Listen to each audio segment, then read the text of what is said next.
really do like chicken nuggets. They're good.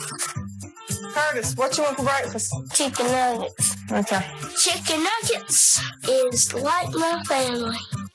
The late great chef and TV personality Anthony Bourdain once claimed that the most disgusting foods he ever tried were 1. A rectum of a warthog in Namibia, 2. A fermented shark in Iceland, and 3. The McDonald's Chicken McNugget. Delicious and disgusting, the Chicken McNugget, unlike so many other iconic foods, does not have some ancient history like sausages or hummus or olive oil or beer, but rather is a creation of the hyper-efficient, hyper-fast, hyper-mass-produced world of post-war America. Soldiers had come back home after fighting the Axis powers abroad, rejoined their girlfriends and wives, and had a lot of babies, hence the baby boomers. This transition led to a rapid rise of the suburbs as developers had to construct cookie-cutter homes for the new families. Those families knew new appliances, utilities, and most of all, food. In an economy that had already transitioned from agriculture to industry, and soon to a knowledge and service sector economy, many people were seeking out newer sources of consumption.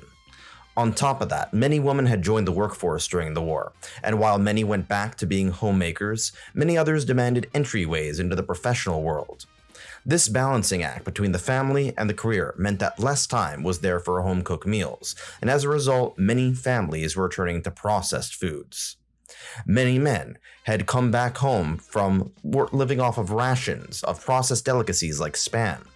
With industrialization, suburbanization, automation, and changing social dynamics, as well as the mass proliferation of processed food, we would eventually get the McNugget.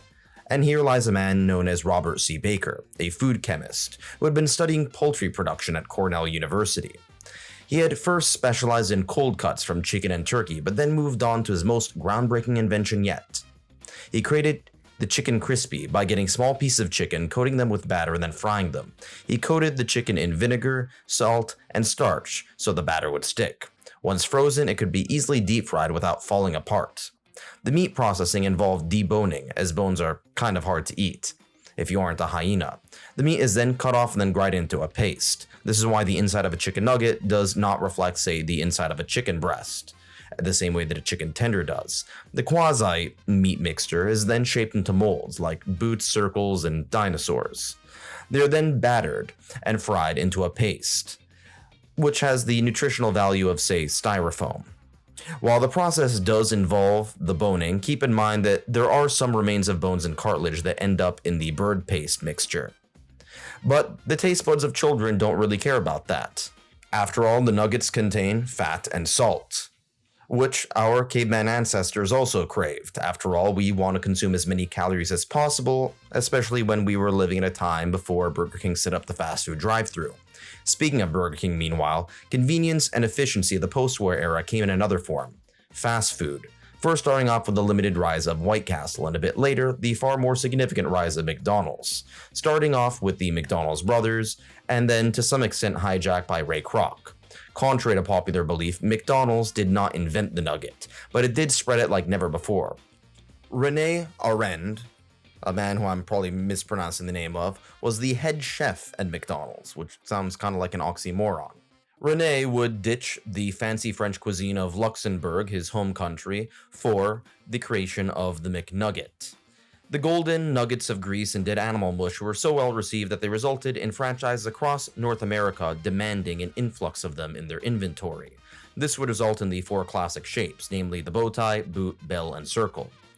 And this was done to ensure quality control and consistency. This also led to the McFrankenstein accusations, due to the heavy use of chemical compounds not typically found in your home kitchen. Granted, some of these accusations, such as the use of pink slime and heavy use of ammonia to kill off pathogens, are just unfounded. Pink slime does exist, but it's an additive and byproduct of the beef processing process. Is that redundant? Anyway, it's not used for chicken, typically. Your typical homemade tenders would involve ingredients like chicken, flour, eggs, breadcrumbs, salt, pepper, and some herbs and spices.